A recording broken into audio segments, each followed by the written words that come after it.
대통령과 이명박 전 대통령 간의 어떤 공방, 이 부분도 있지만 여의도 정치권도 매우 분주하게 움직이고 있는 것 같습니다. 오늘 이런 일도 있었는데요. 저희가 영상으로 준비해봤습니다. 영상 만나보시죠.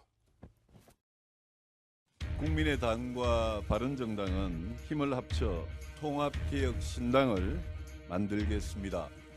통합개혁신당은 낡고 부패한 구태정치와의 전쟁을 선언합니다.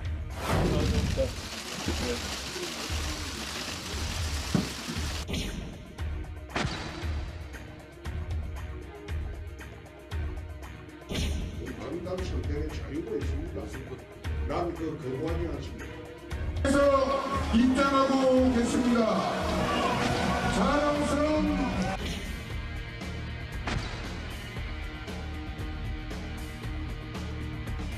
자유한국당이 몸집을 키우고 있지 않습니까? 자칫하면은 어떤 상황이 올지도 알 수 없는 상황이라서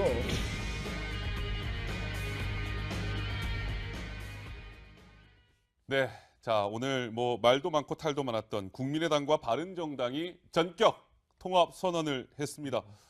그런데 노 기자, 나는 이런 것 같아. 저도 지금 오늘 넥타이 메고 있는데 넥타이 정치라는 말도 있잖아요. 오늘 좀 특이한 게 있었어요? 네, 넥타이 색깔이 상당히 중요하잖아요. 왜냐하면 정당색을 좀 상징하는 거 아니냐 이런 해석들이 늘 나오기 때문인데요. 네. 오늘 안철수 대표의 넥타이 색을 좀 주목해서 봐주셔야 될 것 같습니다. 보시면 초록색과 파란색이 이렇게 사선으로 줄무늬로 들어가 있는 넥타이였는데 국민의당이 초록색이고 바른정당이 이제 하늘색이잖아요. 그래서 그 두 정당을 상징하는 그 색깔을 한 줄씩 들어간 걸 고른 거 아니냐 이런 얘기가 나오고요. 예. 그리고 일단 오늘 기자회견문을 두 사람이 나란히 서서 읽을 때도 한 줄씩 이렇게 읽더라고요. 어허. 일단은 각 정당의 대표이기 때문에 동등한 상태에서의 통합이다. 누군가가 흡수된 게 아니라 통합을 강조하기 위해서 사선 넥타이를 메고 한 줄씩 교차해서 읽는 이런 모습까지 연출했습니다. 알겠습니다. 근데 이준석 위원장, 안철수 대표랑 유승민 대표가 저런 거 하나하나도 오늘 정론관에서 기자회견하기 전에 저 두 당대표가 저런 거 다 상의할까요? 넥타이 난 오늘 이거 맬 거니까 당신은 이거 매세요. 넥타이까지는 상의 안 할 것 같은데요. 그래도 적어도 이번엔 상의 꽤 많이 했다 그래요. 아, 상의 많이 했다고. 그래서 합니까? 어제 제가 마침 유승민 대표랑 이야기를 했는데 예. 저희가 방송을 같이 찍었는데 제가 그냥 돌발 질문으로 안철수 대표 칭찬 하나 해보세요 이렇게 얘기했거든요. 그랬더니만은 만나서 최근에 얘기해 보니까 굉장히 진지한 사람이라는 생각을 했다. 적어도 거짓말 사람은 아닌 것 같다라는 얘기를 하더라고요. 그 전까지는 제가 알기로 교류가 별로 없었거든요. 그럼 최근에 이 통합 등살에 약간 둘이 억지로 많이 만났어요. 좀 보면은 그러다 보니까 그 안에서 그런 첫인상을 갖게 됐던 것 같아가지고 아마 유승민 대표 입장에서는 좀 신뢰를 가지고 있는 것 같은 느낌이 듭니다. 그렇군요. 자, 두 당의 통합 선언과 관련해서 가장 반대하고 있는 분들은 이분들이죠. 국민의당의 이제 통합 반대파 의원들일 텐데 오늘 굉장히 격앙됐죠? 예, 그렇습니다. 이제 방송 직전까지 이제 반대파들이 모여서 회의를 좀 했었는데요. 지금 오늘 유승민 대표랑 안철수 대표 같이 이제 공동 기자회견을 했잖아요.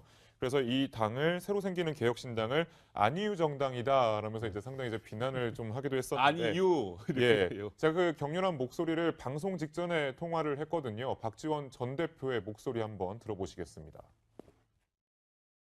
유승민 대표는 꼬마당 대표가 되고 우리 개혁신당이 창당되면은 안철수 대표 역시 꼬마정당 대표로 전락해가지고 두 꼬마당 대표가 통합되면은 홍준표 거대 야당 되는 거예요. 사실 박지원 전 대표가 이제 안철수 대표 그리고 이런 통합 움직임에 관해서 초기부터 이런 얘기를 했었습니다. 1차적으로 바른정당과 국민의당이 통합이 되면 2차적으로 궁극적으로는 자유한국당으로 통합이 될 거다라면서 3당의 통합 그리고 YS 같은 그런 야합이다라고 이제 주장을 하고 있는 건데 그 맥락에서 이번에도 결국에는 바른정당 통합을 했지만 이제는 보수당으로 또 같이 끌려갈 거다, 넘어갈 거다라면서 상당히 우려의 목소리를 제시하고 있는 겁니다. 그렇군요. 그런데 이 두 정당의 통합 움직임에 민주당이 좀 긴장하고 있다 이런 얘기가 나오는데 이 데스크가 그 이유를 좀 알아보셨다고요? 그렇습니다. 여의도 정치권의 셈법이 매우 분주합니다, 시청자 여러분. 바른정당하고 국민의당이 통합하면 두 당의 문제뿐만 아니라 여의도 정치권에 미치는 영향이 그만큼 크다는 건데요. 이용환 앵커가 갑자기 왜 의석수를 저렇게 보여주나 싶으실 텐데 매우 이 속내가 복잡합니다. 자, 아슬아슬 일당 민주당이란 제목을 달아봤습니다. 민주당의 지금 의석수는 121명의 국회의원을 거느리고 있고요. 일당입니다. 어쨌든 지금까지는 한국당 118명의 의원 있고요. 국민의당 39명, 바른정당 9명, 기타 및 무소속 4명 이렇게 되어 있어요. 그런데 이 두 당은 이제 합치게 되니까요. 만약에 탈당하지 않는다면 이 그대로 유지가 된다면 48명의 의석수를 갖게 되겠죠. 그런데 이 부분이 중요한 것이 아니라 1당인 민주당과 2당인 한국당의 의석수 차이를 한번 좀 봐주시겠습니까? 금방 헤아려지시죠? 이제 세석 차이밖에 안 나는 거예요. 바른정당에서도 넘어가고 하면서 한국당이 그만큼 몸집이 조금씩 이제 커진 거죠. 자, 그런데요. 다음 화면 보시죠.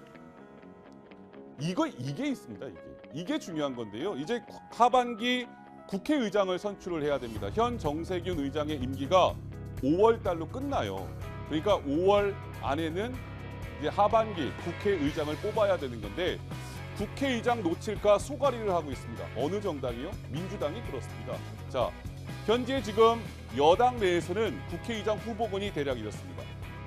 문희상 의원 6선 의원이고요. 이해찬 의원 7선 의원이고 이렇게 후보군이 형성이 되어 있고 야당 같은 경우는 한국당 같은 경우는 김무성 의원 6선이죠.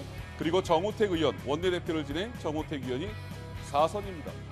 자, 이렇게 지금 되어 있는데 한번 보실까요?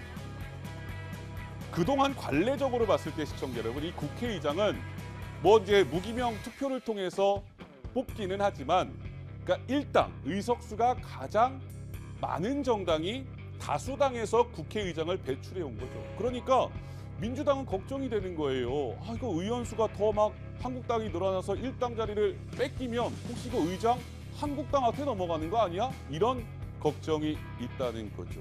그런데 노 기자 실제로 한국당이 몸집을 좀 더 키울 수 있는 가능성이 실제로 좀 있다면서요?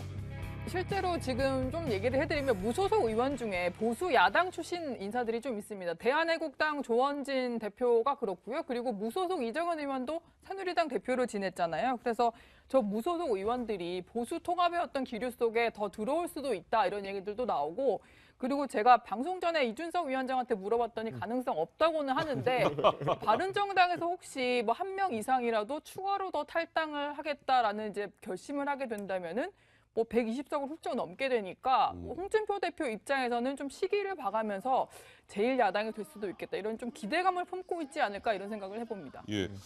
근데 이제 한국당 입장에서는 이준석 위원장 욕심이 날만 하잖아요. 이제 지금 3석 차이니까 4석만 더 오면 어쨌든 1당 자리가 바뀌는 거기 때문에 한국당 입장에서는 어떻게든 의원들을 좀 더 흡수하려고 노력하지 않을까요? 근데 뜻대로 잘 안 될까요? 어떻게 보세요? 제가 이제 그 국회의장 노리신 분들 헛물 켜지 말라고 말씀드리고 싶은 게 이게 지금 보수 쪽은 진짜 바지 가랑이까지 다 끌어올려도 아까 4명 정도가 최대 끌어올 수 있는 사람이라 그러면은 진보 쪽에 이제 민주당에서는 땡겨올 수 있는 분들이 꽤 많습니다. 특히 그분들이 예를 들어 호남계 국민의당 의원들이란지 이런 분들 같은 경우에는 샘문이라도 안 열어줘가지고 못 돌아가는 거지 돌아가고 싶은 분 상당히 많기 때문에 정작 저렇게 영입전이 펼쳐지고 만약에 1당을 노린 그런 어떤 경쟁이 펼쳐진다면은 밭 자체가 지금 현재 민주당이 가지고 있는 밭이 훨씬 넓습니다. 그렇기 때문에 이번에 광역단체장으로 출마하는 분들이 일부 있어가지고 그러니까요. 민주당이 한 3-4군데 더 빠진다 하더라도 충분히 그만큼만 아마 국민의당의 문호를 개방할 가능성이 있습니다. 그 호남파 이런 분들에게.